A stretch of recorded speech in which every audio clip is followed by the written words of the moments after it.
യൂട്യൂബിന് വിട. സൂര്യയിലെ എല്ലാ പരമ്പരകളും സംരക്ഷണത്തിന് ശേഷം തികച്ചും സൗജന്യമായി സൺ നെക്സ്റ്റ് ആപ്പ് ഡൗൺലോഡ് ചെയ്യൂ. കണ്ടാസ്വദിക്കാം നിങ്ങളുടെ പ്രിയ പരമ്പരകൾ. ചടങ്ങുടങ്ങാറായോ?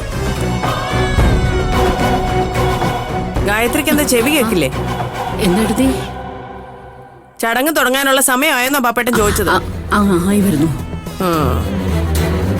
എന്താടാ സേതു, ഞങ്ങളെങ്ങനെ കൃത്യമായിട്ട് എത്തിയെന്നാണോ ആലോചിക്കുന്നത്? ക്ഷണിക്കേണ്ടവർ ക്ഷണിച്ചിട്ട് തന്നെയാ വന്നത്.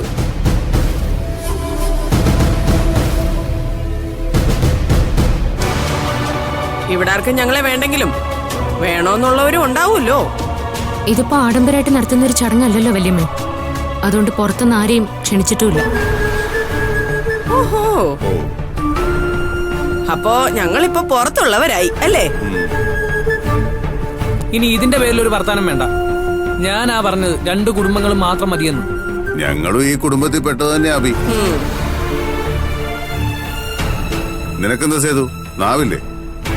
അതോ നിനക്ക് ഞങ്ങളോട് എന്തെങ്കിലും വിരോധമുണ്ടോ? എനിക്കൊരു വിരോധമല്ല വലിച്ച. എനിക്ക് സംസാരിക്കാവുന്നില്ലാത്തോണ്ട് സംസാരിച്ചില്ലെന്നുള്ളൂ. ഓ, സേതു, സമയം കളയണ്ട, ചടങ്ങ് തുടങ്ങാം.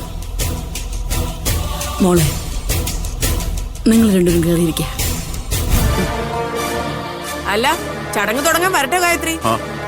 പ്രധാനപ്പെട്ട 2 പേരും കൂടെ വരാനുണ്ടല്ലോ. അതിന് ഞങ്ങൾ വേറെ ആരെയും വിളിച്ചില്ലല്ലോ. അഭിയല്ലേ പറഞ്ഞത് 2 കുടുംബക്കാർ മാത്രം മതിയെന്ന്. അപ്പൊ പിന്നെ അഭിയുടെ അച്ഛനും അമ്മയും വരണ്ടേ?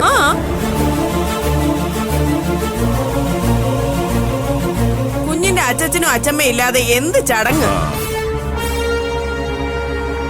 ആരും നോക്കണ്ട, അംബാലികയും പ്രതാപും വരുന്നുണ്ട്. അംബാലിക ക്ഷണിച്ചിട്ടാ ഞങ്ങൾ വന്നത്.